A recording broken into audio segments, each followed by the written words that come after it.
보유 가상화폐를 그냥 가지고 있는 것보다 추가 매수 없이 보유 수량을 늘릴 수 있는 방법이 있다고 하셨는데요. 직접 알아보게 된 계기가 있었나요?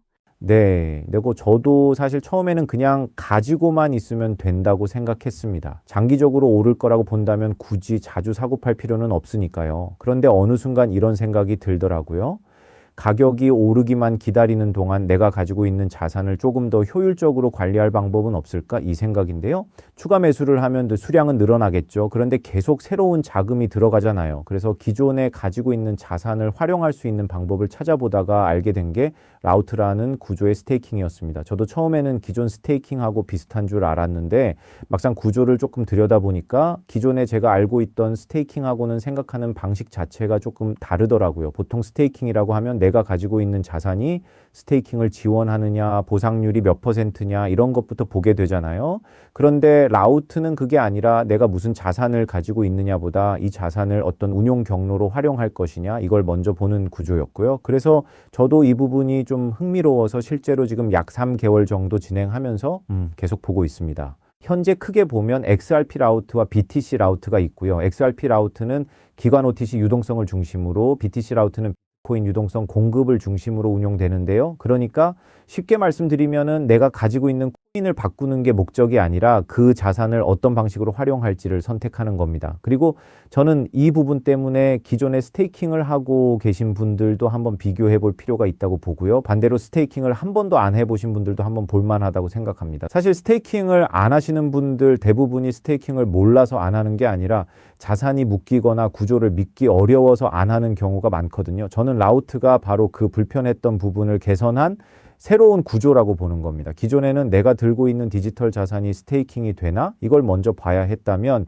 라우트에서는 내가 보유하고 있는 디지털 자산을 어떤 라우트로 운용할지를 선택하는 겁니다. 그리고 여기서 많은 분들이 아마 궁금해 하실 게 있는데요. 내가 예치한 자산이 자동으로 변환돼서 다른 자산으로 운용되면은 나중에는 어떤 자산으로 보상 지급을 받는 거냐 이 부분인데요.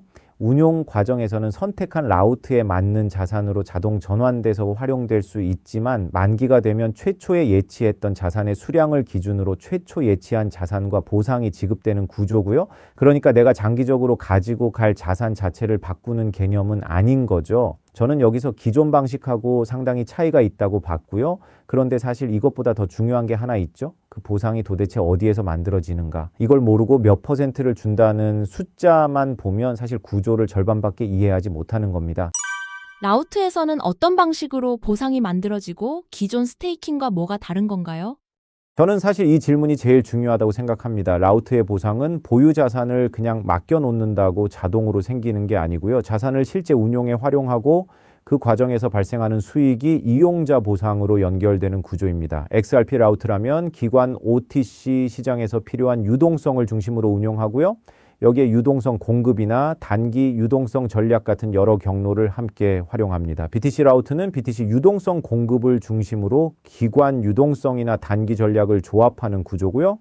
여기서 핵심은 하나의 운용 방식에 전부 의존하지 않는다는 겁니다. 여러 운용 경로로 나눠서 활용하는 거예요. 그리고 전체 자산을 전부 운용에 넣지도 않고요. 일부는 실제 수익을 만드는 데 활용하고 일부는 만기나 언스테이킹에 대응할 수 있도록 준비 자산으로 유지합니다. 왜 그렇게 하느냐? 기존 스테이킹에서 많은 분들이 불편하게 느꼈던 게 결국 이거였거든요. 보상은 받을 수 있는데 자산이 너무 오래 묶이고 필요할 때 바로 활용하기가 어려운 겁니다. 그래서 라우트는 처음부터 어떻게 보상을 만들 것인가와 어떻게 유동성을 확보할 것인가를 같이 보는 구조라고 이해하시면 되고요.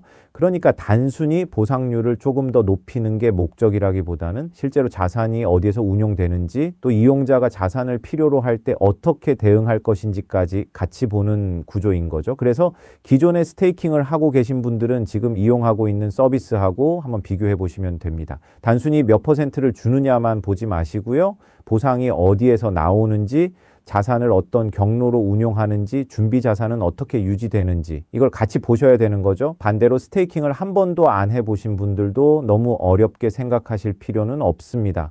결국 질문은 하나거든요.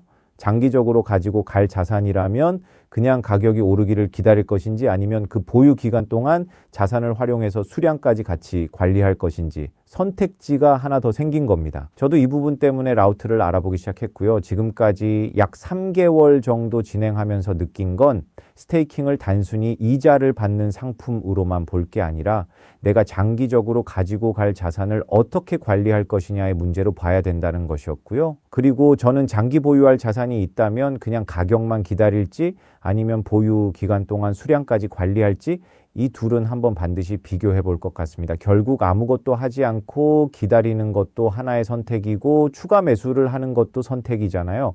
그런데 이미 가지고 있는 자산을 일정 기간 활용해서 수량을 관리하는 것도 이제 하나의 선택지가 될 수 있는 거죠. 실제 XRP 라우트와 BTC 라우트가 어떻게 나뉘어 있고 보상이 어떤 운용 경로에서 만들어지는지 궁금하신 분들은 영상 설명란하고 고정 댓글에 공식 페이지 링크를 남겨두겠습니다. 바로 이용부터 결정하실 필요는 없고요. 기존에 스테이킹을 하고 계신 분들은 지금 이용하는 방식하고 한번 비교해 보시고 스테이킹을 해본 적이 없는 분들은 내가 지금 가지고 있는 자산을 그냥 보유만 하는 것과 어떤 차이가 있는지 먼저 확인해 보시면 됩니다. 저는 결국 라우트를 이렇게 보고 있습니다. 추가 매수를 해서 수량을 늘리는 방법만 있는 게 아니라 이미 가지고 있는 자산을 어떻게 활용하느냐에 따라서 수량을 관리하는 방법도 있다. 결국에는 가격이 오르기를 기다리는 것하고 그 기다리는 시간 동안 내 자산을 활용하는 건 전혀 다른 문제거든요. 라우트는 그 선택지를 하나 더 만들어주는 구조라고 생각합니다.